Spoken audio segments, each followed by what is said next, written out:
So call the meeting to order. I think it's 1:30. All right. Welcome board members. Welcome to I'm still figuring out how to introduce things here. I'll figure it out after like the third or fourth time. Luckily, Nancy gives me a cheat sheet. So welcome board members, including those in attendance and joining us remotely. I believe we do have a quorum. 2 of the board members are joining us remotely via Teams. So we will do a call to order and also ask the board members to introduce themselves, starting with Lauren. Lauren Nielsen, I represent environmental interests. Nancy King, excuse me, board counsel. Nevis BJ with Heartland Environmental, and I represent the environmental consulting industry. Kevin Ryan, retired CEO of a financial institution. I guess I look at the numbers. Brian Wolf, I'm the Assistant Commissioner for the Office of Land Quality at IDEM.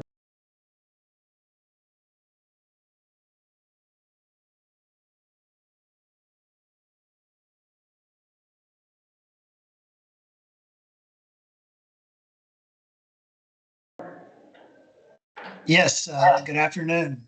Mark Aldis, I'm here for the property and casualty insurance industry. Okay, so then verifying that we do have a quorum, so we're good there. One of the items of business we'll get to today, the board will be asked to readopt the ELTF rules after the agency reports to the board. So if there is anyone who wishes to speak on the rules, fill out a card at the reception desk. Where would that card be? That would be right over there. Right over there. So if anyone does need to feel like speaking on the rules, yeah, fill out that card, please.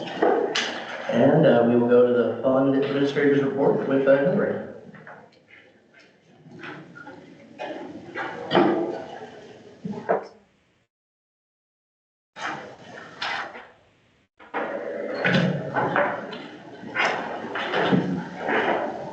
Is it on?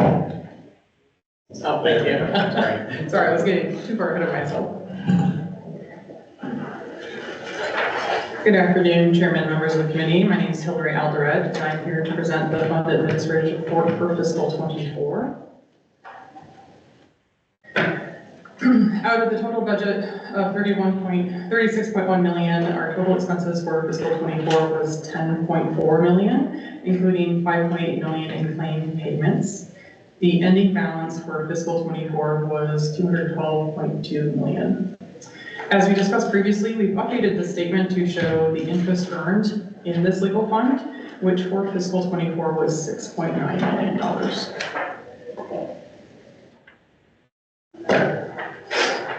Here is a comprehensive overview for fiscal 24 comparing monthly revenue and claim payouts. For fiscal 24, the monthly revenue averaged $3.5 million from fuel inspection fees, and the average claim payout was $490,000 a month. For the aviation fuel count, as you recall, this was new for fiscal 24. The aviation fuel count received 876,000 for this fiscal year, previous fiscal year averaging 97,000, or yeah, 79,000 a month. And lastly, the Petroleum Trust Fund had an ending fund balance of $8.8 million. Any questions?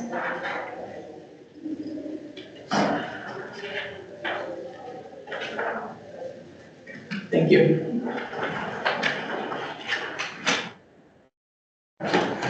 We'll go to Katie with the financial assurance update, or the ELTF update, sorry.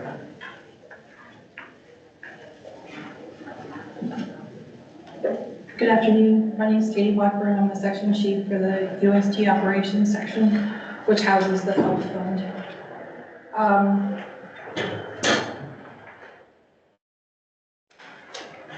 Incidents reported and confirmed in fiscal year 24, we had 139 total, and then 130 of those were confirmed. That is a little bit lower than previous years.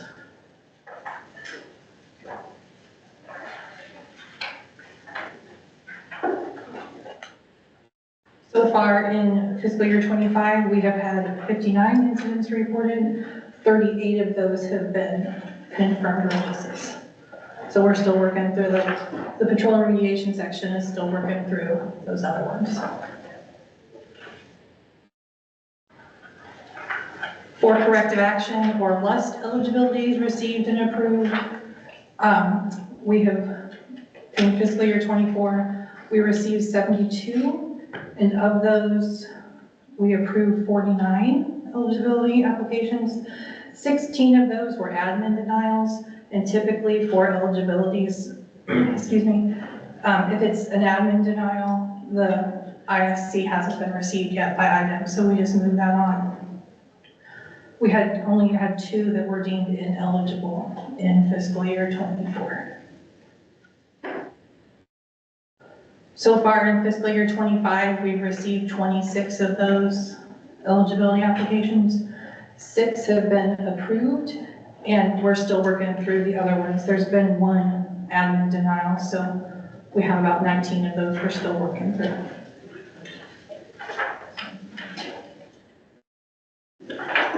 For corrective action claims received in fiscal year 24, we received a total of 483 claims for just over $18 million. You may have noticed the increase in March. We had 1 incident that submitted almost $6 million on its own. We had 1 claim, excuse me, 1 claim for that incident was over $5 million. So that was the major uptick there. And through September of this fiscal year, we've so far received 85 claims for almost $3.2 million.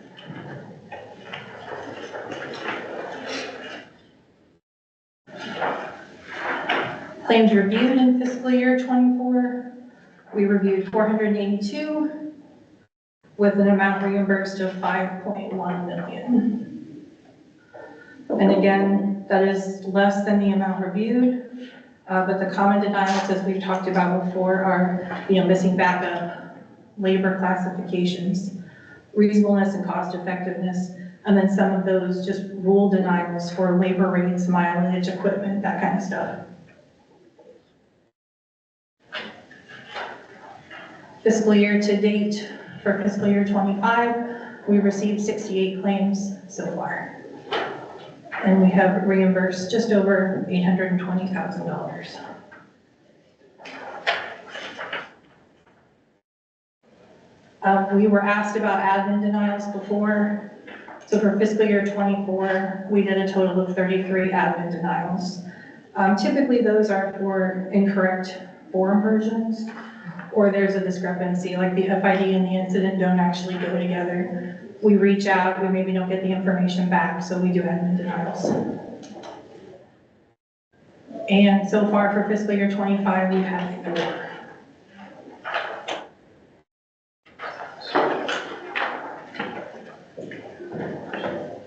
For the 50% decommissioning and replacement program, this slide is the fiscal year 24 eligibilities received and approved.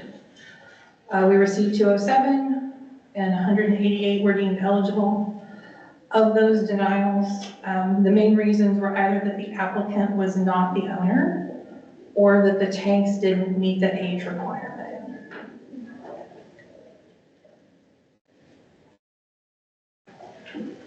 And this is fiscal year to date 25. We've received 37, we've approved 30 so far.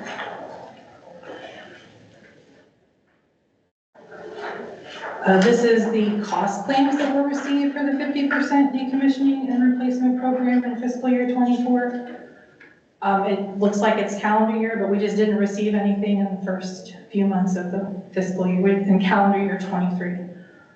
So for fiscal year 24, we received 18 cost claims for just over $3.2 million. The big one, the 7 in June, was it something extraordinary or something? Yes, there was just larger costs. So far, the trend we've noticed is that if it's a decommissioning only, those tend to be significantly lower than the reinstallation claims. So if there was 2 or 3 reinstallation claims in June, that would bump that. Thank you. And this is fiscal year to date for 25. We did actually receive 2, like at the very, very end of September, that didn't make it on here, so.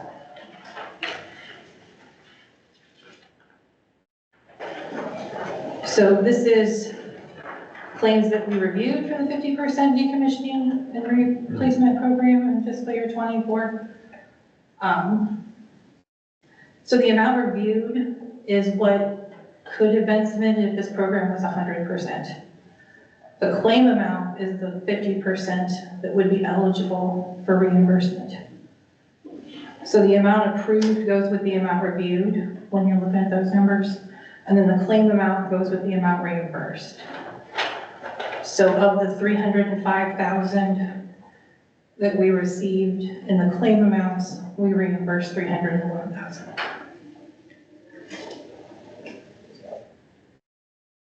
And then this is that same information for the first couple months of fiscal year 25.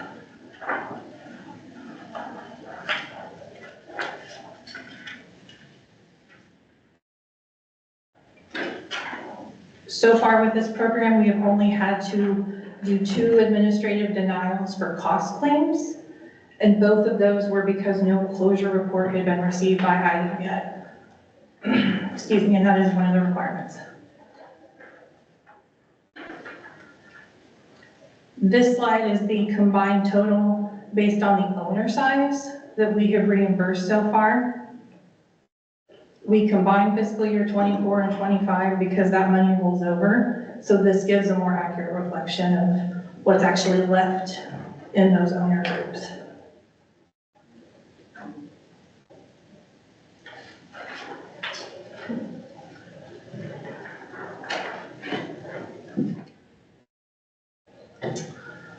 This is just some information for the 50% program for claim submittals that would be helpful for our review process. Lump sum invoices and incomplete backup is going to slow down the review times and delay people getting their reimbursement. So if we can get breakdown of the charge costs for things like labor and equipment and supplies, that will be very beneficial to everybody. And then that next point is just on your invoice summary. All invoice costs can be listed, but then in the column for requested costs, only put things that are eligible in that column.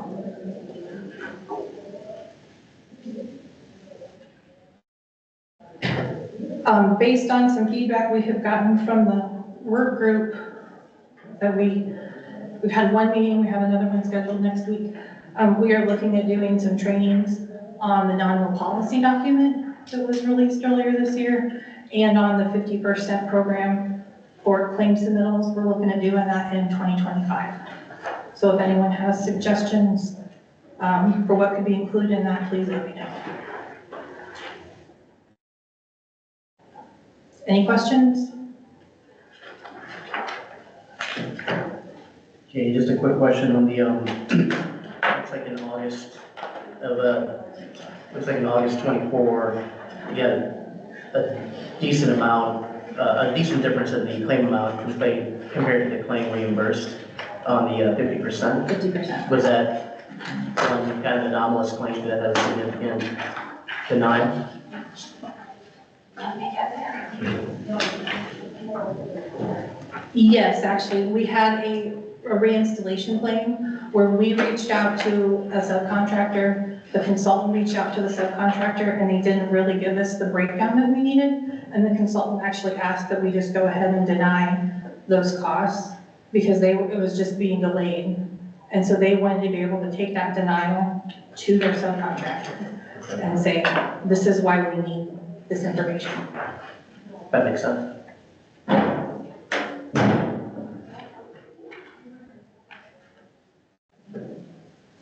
Anything else? All right, thank you for your time.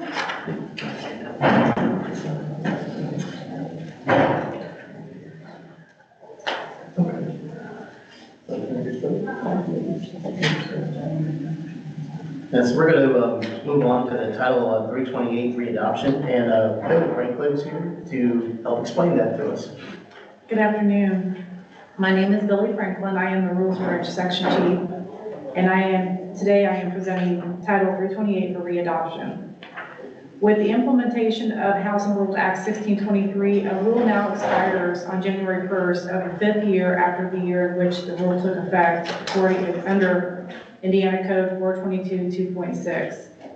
Due to elimination of exemptions in Indiana Code 422 2.5, there are no longer any rules in which that do not expire, also known as forever rules. With that in mind, we have decided to readopt our rules as a whole package today, a whole package to avoid having them expire as of January 1st, 2025. Readopting the titles in their entirety will keep all of the rules on the same schedule for a readoption every 5 years, making it easier to ensure we do not have rules that inadvertently expire. For Title 328, we have provided a 30-day comment period for this rule. The comment period for this readoption was from August 21st, 2024 through September 20th, 2024. We received no comments. We ask the board to approve this readoption in its entirety without amendments, so we don't run the risk of our agency rules expiring. I am happy to answer any questions you may have. So moved. No questions, Rick? So did anybody, if anybody signed up to speak, I'll open the floor to them. No, sir. Right? I didn't sign up. Chris. Can I speak? Absolutely. Chris Braun on behalf of the Indiana Food and Fuel Association. Just to support what Katie's talking about, we were actually in support of readoption. And to give you some idea of the impact that these rules have had and that this board approved is, if you remember back in 2016 when we had the ELF audit done, we were running a deficit and we were leveraged about 400%. We were underwater. The average the costs were being paid out during that time period from 2013 to 2020 were over $300 million. And we were averaging, the high was in 2017, we were at north of $50 million. Last year, this fiscal year just ended June 30, the payout of claims is less than $6 million. The average over that 7-year period, 2013 to 2020, was $37.5 million. Since these rules have been adopted that she's asking you reinstate and improve today, the average cost per year on these payouts is $7.7 million. So it's been a dramatic drop, in part because of the stewardship demonstrated by this board, as well as IDEM and the regulated community, in wanting to make sure the viability of the ELF fund remains. But I also want to alert you, as part of this rule adoption, that while we're sitting on a lot of money right now, over $200 million, because of rule changes that you approved previously that are captured in here, there will be temptation in the coming session come January for perhaps someone to raid the fund. And I would encourage you to be vigilant about not allowing that, in part because, as was demonstrated by the IDEM report just a minute ago, we're on the very tip or cusp of seeing the full impact of this tank decommissioning and replacement program. Because while it became effective in July 1 of last year, just supply chain, paperwork, everything else, that's why you didn't see anything until January this year, the very first claims coming in. There's going to be, I won't say a tidal wave, but there's going to be a much more regular recurrence of very significant claims coming in. And you see here, they approved 188 decommissioning and replacement program. For a typical gas station, the average cost to decommission and replace and install a new system is about $500,000.